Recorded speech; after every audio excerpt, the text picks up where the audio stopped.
اعوذ باللہ من الشیطان الرجیم بسم اللہ الرحمن الرحیم من الجنت والناس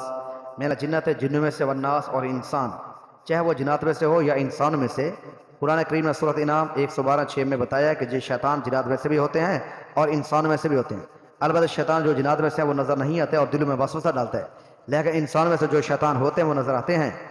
اور ان کی باتیں ایسی ہوتی ہیں کہ انہیں سن کر انسان کے دل میں طرح طرح کے برے خیالات اور وسوسے آ جاتے ہیں۔ اس لیے آیات کریمہ میں دونوں قسم کے وسوسے ڈالنے والوں سے پناہ مانگی گئی ہے۔ شیطان کی چالیں کمزور ہوتی ہیں اور اس میں اتنی طاقت نہیں ہے کہ وہ انسان کو گناہ پر مجبور کر سکے۔ یہ تو انسان کی ایک آزمائش ہے کہ وہ انسان کو بہکانے کی کوشش کرتا ہے، لیکن جو بندہ اس کے بہکاوے میں آنے سے انکار کرے، اللہ تعالیٰ کی پناہ مانگ لے، تو شیطان اس کا کچھ بھی نہیں بگاڑ سکتا۔